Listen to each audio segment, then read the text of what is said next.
तो दोस्तों, आज हम शुरू करने जा रहे हैं भारत में बैंकों का विकास, जिसमें हम देखेंगे वाणिज्यिक बैंक। चलिए शुरू करते हैं। बैंक क्या है? बैंक एक ऐसी संस्था है जो लोगों से पैसा लेती है और लोगों को पैसा देती है। मतलब क्या है? इसका मतलब ये है कि बैंक एक ऐसा साधन है, एक ऐसी जगह है जहाँ पे हम अपना पैसा ले जा कर के जमा करते हैं और वह हमारी तरफ से उस पैसे को रखती है, हमारे बोझ को कम करती है। और जब भी हमें पैसे की ज़रूरत भी पड़ती है तो वह हमें पैसे उधार भी देती है, लोन भी देती है। तो बैंक क्या काम करता है? लोगों से पैसा स्वीकार करता है और लोगों को लोन देता है। अब 1770 में बैंक ऑफ हिंदुस्तान कलकत्ता में बना। भारत में पहला बैंक था और यह यूरोपीय बैंकिंग पद्धति पर शुरू हुआ। फिर आता है 1881 में अवध कमर्शियल बैंक, भारतीयों द्वारा स्थापित व संचालित पहला बैंक था। फिर समय आगे बढ़ता है 1894 में पंजाब नेशनल बैंक। यह क्या है? पूर्ण रूप से भारतीयों द्वारा स्थापित व संचालित पहला बैंक माना जाता है, पंजाब नेशनल बैंक पीएनबी। फिर आता है 1921 का साल, जो बहुत महत्वपूर्ण है। इसमें क्या होता है कि इंपीरियल बैंक ऑफ इंडिया की स्थापना होती है। अब इंपीरियल बैंक ऑफ इंडिया 1921 में जो बना होता है वह 3 बैंकों को विलय करके यानी मिला करके बना होता है, जिसमें Bank of Bengal, Bank of Bombay और बैंक ऑफ मद्रास। अब बंगाल, बॉम्बे, मद्रास का नाम सुन करके ये लगता है कि अंग्रेज़ों की जो प्रेसिडेंसियाँ थे, अंग्रेज़ों के जो सेंटर थे, वो बंगाल, बॉम्बे, मद्रास इन तीनों जगहों पे थे। फिर 1 जुलाई 1955 को इंपीरियल बैंक ऑफ इंडिया का राष्ट्रीयकरण कर दिया जाता है। फिर उसका नाम रख दिया जाता है state bank of India, SBI। फिर समय आगे बढ़ता है 1993 को। तो 1993 में क्या होता है कि न्यू बैंक ऑफ इंडिया और पंजाब नेशनल बैंक, ये दोनों का विलय कर दिया जाता है। फिर 15 अप्रैल 1980, 14 अप्रैल 15 अप्रैल 1980। अब इसमें ये होता है कि 6 बैंकों का राष्ट्रीयकरण किया जाता है, जिनकी जमा राशि 200 करोड़ रुपए या अधिक होती है। इसमें कौन कौन होता है? Corporation Bank, New Bank of India, Andhra Bank, Vijaya Bank, Oriental Bank of Commerce, Punjab and Sind Bank, ये सब बैंक होते हैं। फिर इससे पहले भी एक राष्ट्रीयकरण हुआ था 1969 में। उस समय 14 बैंकों का राष्ट्रीयकरण हुआ था। तो हमें यह याद रखना है कि 1969 में 14 बैंकों का राष्ट्रीयकरण हुआ था, 1980 में 6 बैंकों का राष्ट्रीयकरण हुआ था। फिर आइए बैंकों के विकास के संबंध में 2017 5 सहयोगी बैंकों व भारतीय महिला बैंक का SBI में विलय कर दिया जाता है, जिसमें क्या कौन कौन होते हैं? State bank of Hyderabad, state bank of Bikaner and Jaipur, state bank of Travancore, state bank of Patiala, state bank of Mysore और प्लस महिला बैंक का SBI में विलय कर दिया जाता है 2017 में। महत्वपूर्ण। अप्रैल 2019 में क्या होता है? विजया बैंक और देना बैंक का विलय बैंक ऑफ बड़ौदा में कर दिया जाता है। फिर क्या होता है कि अप्रैल 2020, कोरोना का टाइम, राष्ट्रीयकृत बैंकों का विलय होता है। सार्वजनिक क्षेत्र का दूसरा सबसे बड़ा PNB में OBC प्लस UBI का विलय कर दिया जाता है। केनरा बैंक में सिंडिकेट बैंक का, यूनियन बैंक ऑफ इंडिया में Andhra bank plus corporation bank का, और इंडियन बैंक में इलाहाबाद बैंक का विलय कर दिया जाता है। अब भारत में सार्वजनिक क्षेत्र के बैंकों की संख्या कितनी है इस समय? 12 सार्वजनिक क्षेत्र के बैंक हैं। इसमें 11 राष्ट्रीयकृत प्लस SBI है, देश का सबसे बड़ा बैंक। तो हम इन 12 बैंकों को देख लेते हैं। PNB, Canara Bank of India, Indian Bank, Punjab and Sind Bank, Bank of Baroda, Central Bank of India, Union Bank, UCO Bank, Indian Overseas Bank, Bank of Maharashtra और SBI। अब आगे चलिए, भारत में बैंकिंग की संरचना क्या है? भारत में 2 तरह के बैंक हैं, एक अनुसूचित बैंक, दूसरा है गैर अनुसूचित बैंक।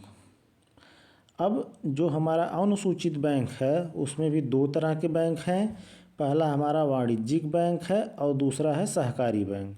वाणिज्यिक बैंक जो है वह भारतीय स्टेट बैंक प्लस अन्य राष्ट्रीयकृत बैंक अभी जिनका हमने नाम लिया है। अब जो इसके अलावा इसमें ये भी आते हैं सार्वजनिक क्षेत्र के बैंक, जो ये सब हैं क्षेत्रीय ग्रामीण बैंक, निजी क्षेत्र के बैंक, विदेशी bank, private bank, foreign bank और क्षेत्रीय ग्रामीण बैंक और प्लस ये सार्वजनिक क्षेत्र के बैंक हैं। ये 4 प्रकार के बैंक हमारे वाणिज्यिक बैंक कहे जाते हैं। सहकारी बैंक कौन है? सहकारी बैंक जो है वो ग्रामीण सहकारी बैंक है और शहरी सहकारी बैंक है। अब सहकार क्या होता है, सहकारी क्या होता है? अब जैसे हमारा इफ़को है, अमूल है, इस तरह की जो संस्थाएं हैं यह सहकारिता से चलती हैं। तो इसी कॉन्सेप्ट पे ग्रामीण सहकारी बैंक और शहरी सहकारी बैंक की स्थापना हुई है। अब हम आते हैं, देखते हैं क्षेत्रीय ग्रामीण बैंक। क्षेत्रीय ग्रामीण बैंक जैसे हम पहले हमारे यहाँ होते थे यूपी ग्रामीण बैंक, उत्तर प्रदेश गोमती ग्रामीण बैंक, इस तरीके का बैंक होता था। इसका नाम समय समय पे चेंज होता रहा है। जैसे उत्तर बिहार ग्रामीण बैंक, जैसे बिहार में कहा जाता है। इन बैंकों की संख्या कितनी है? 28 है क्षेत्रीय ग्रामीण बैंकों की संख्या। इसके शेयर धारक कौन हैं, यानी कि इसमें पैसा किसका है? अब इसमें जो क्षेत्रीय ग्रामीण बैंक होता है यह इसको कोई ना कोई जो हमारा वाणिज्यिक बैंक है, जो बड़ा बैंक है, वह इसका प्रवर्तक बैंक होता है। तो जो इसमें केंद्र सरकार का 50% पैसा, 15% पैसा राज्य सरकार का और जो प्रवर्तक बैंक होता है वो 25% पैसा लगाता है। 2 अक्टूबर 1975 को क्षेत्रीय ग्रामीण बैंक की स्थापना हुई थी ए नरसिम्हन समिति की सिफारिशों पर। अब इसका विस्तार हुआ, सिक्किम व गोवा को छोड़ करके सभी राज्यों में विस्तार है। क्या काम करते हैं ये? ग्रामीण क्षेत्र में बचत को बढ़ावा देते हैं और कमज़ोर वर्ग को कम ब्याज पर ऋण देते हैं।